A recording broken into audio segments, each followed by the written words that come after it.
I've done it. But I want to talk to you about something now. Because Vladimir is here, so we're gonna do Ukraine news, of course. Ukraine-Russia war latest. Trump says Ukraine may be Russian someday, as Zelensky says US support is vital. I think I have to explain this a little bit, okay? Because lately, the deal guy, the art of the deal guy, has been saying, hey, you know what? Actually, we've been helping Ukraine so much. We've been such great help to Ukraine that Ukraine should be paying us. Ukraine should pay us with its rich soil, with its great minerals in its soil. And there's a whole list of minerals that are part of this umbrella term, earth rare minerals, okay? There's it's a specific group of minerals. We don't really have to get into it. Bottom line is there are precious minerals. They're worth a lot. And Trump is basically demanding 500 billion, am I correct? 500 billion worth of rare earth in order to compensate for the help that has been given and in order to, I guess, continue aiding Ukraine, right? Which in itself presents a little bit of a problem because from what I'm aware, from what I have been made aware, 50% of those rare earth minerals are currently under the control of Russia. They're in the occupied territory. So what if Russia actually said, hey, Trump, we're going to give you the rare minerals. Why don't you side with us instead of Ukraine? Like, the problem with the art of the deal guy, the problem with a guy that is open to deals, quote unquote, is that what if Russia just, I don't know, exploits the fact that it holds a lot of rich earth territory of Ukraine right now and say, you know that we could match that offer, right? We could give you the earth mineral. I don't know how Trump would react to something like this, actually. I'm worried. I'm worried that if Russia would say, whatever Ukraine can offer you, we can match and we can give you more. And Trump would be like, oh, well, maybe I could think about it. I don't know. And of course, to bolster his demand of Ukraine to pay in these rare minerals, he says, who knows what will happen to Ukraine, you know? Maybe it will just fall. Maybe there will be no Ukraine. Maybe Ukraine will be Russian someday. Maybe it won't. But it doesn't change the fact that Ukraine's fate is basically uncertain. We don't know what will happen to it. So as long as it exists, we demand payment because at some point there might not be a Ukraine to pay us. It's a very cynical, horrible way of looking at it. And it lays bare the fact that the West, or at least the United States at the moment, are not really committed to preserving Ukraine, okay? This basically translates to we could help, we might help, but we don't really care if Ukraine perseveres or not. We don't really know or care if Ukraine will remain Ukraine into the future, okay? We don't know. Maybe it will, maybe it will not. All that we care about is that we get paid for whatever help we provide. It is a very, very bad international example to set as the most powerful country in the world, you know? Especially since the United States has promised to secure and guarantee Ukraine's 1991 borders. Like, actually, Ukraine existing was a guarantee of the Budapest Memorandum. So saying Ukraine may be Russian someday, it may not, is just spitting in the face of the already pretty ravaged memorandum. Okay, let's hear it from the man himself. Okay, I've given you a little bit of an entry. I've given you a little bit of context, and now I can show you what's actually been said. Okay, I'm gonna show you a video. Like, it's disgusting. It's disgusting to talk about an ally in these terms. They might exist in the future, they might not. But what worries us if we'll be able to get paid. Listen, I have to turn on the audio actually. I want to have our money secured because we're spending hundreds of billions of dollars, and You know, they may make a deal, they may not make a deal, they may be. See, we don't know what will happen. They may make a deal, they may not make a deal, they may exist, they may. It's not of our. We don't care. We don't. We don't really care what happens. All that we care about is that we get paid. You know. Russian someday, or they may not be Russian There you someday, go. but we're going to have all this money in there. And I say, I want it back. And I told them that I want the equivalent, like $500 billion worth of rare earth. And they've essentially agreed to do that. So at least we don't feel stupid.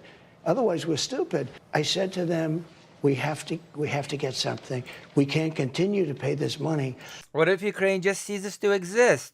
We're just gonna look stupid, right? For having helped at all. I know that if we helped properly, then Ukraine not existing would have been an impossibility, basically. Okay. But you know, if we half-ass our help and Ukraine ends up falling, then we'll just look like idiots. So instead of doubling down and helping to make sure that doesn't happen, we will demand payment in rare earth upfront. Cool, cool. I hate living in America. I wish I was born Canadian. Well, Canada won't soon be independent of the US, so, you know. Soon, being born Canadian will basically be just born American, okay? Donald Trump warned Ukraine may end up Russian someday while claiming that the war-hit nation had agreed to a rare earth minerals deal with the US. Again, the problem is that a lot of those minerals are under the control of the Russian Federation via occupation of territory. They may make a deal. They may not make a deal. They may be Russian someday. Or they may not be Russian someday, which is vague, stupid, and doesn't say anything. Well, it says something, okay? It actually says a lot while sort of not saying anything. What it definitely says is, we don't know what'll happen. We don't really have any influence on the outcome one way or the other, which the US absolutely does, okay? The US absolutely has a big influence on whether or not a deal happens. Because if the US would give adequate help to Ukraine, and if Ukraine had real security guarantees, if Ukraine had actual military power to back its demands, then yeah, a deal would have been made. And likewise, if Ukraine would have had real security guarantees, if Ukraine had a real power base to work with, well-equipped military, then you know what? It will never be Russian then. Not someday, not every day, okay? It's as simple as that. But this statement of we don't know if we're gonna make a deal or not, and we don't know if they're gonna be Russian or not in the future, is just saying, I, as the President of the United States, wash my hands of this affair. I just want you to pay me. Pay me, and I will feel that we're not being stupid for having helped you in the past, and maybe, just maybe, we'll help you a bit moving forward. That's basically how I read this. This is basically what I can take from this language. Stupidity based, omega based. Some people are saying that that is the more base of baseness over time. Quite true. Jesus, true. Here the spreadsheet. It wouldn't let me. Okay, we're gonna look at the spreadsheet after this news. Also, you've made an account. You're a Moho. You should be not white. Somebody should give you a sub, or you should get a sub. One of these two things should happen. Okay. Okay. You should still subscribe, Moho. Okay. But we're going to have all this money in Ukraine, and I say I want it back. The president said in an interview Fox News, because, you know, screw international, any sort of, you know, obligations, screw promises, screw deals, right? Ironically enough, by, like, this is turning to be the most, into the most horrible thing available. Like, give up your nuclear weapon, give up your nuclear arsenal. It's the third biggest nuclear arsenal in the world. Just give it up. Give it up right now. And we, in turn, will guarantee your borders, the integrity of your borders. Okay.